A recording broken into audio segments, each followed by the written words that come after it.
Use TSurvey2.0 to connect to the device. Set up the rover.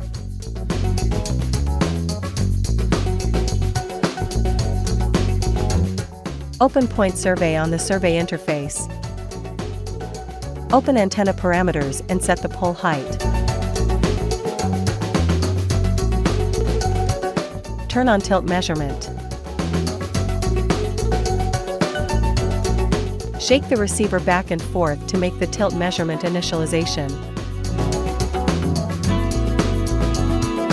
Click the measurement icon to measure.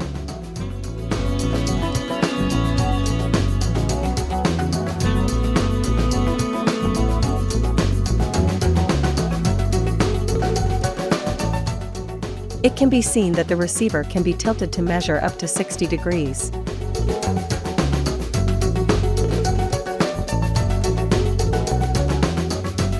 Click the point library to check the point you collected.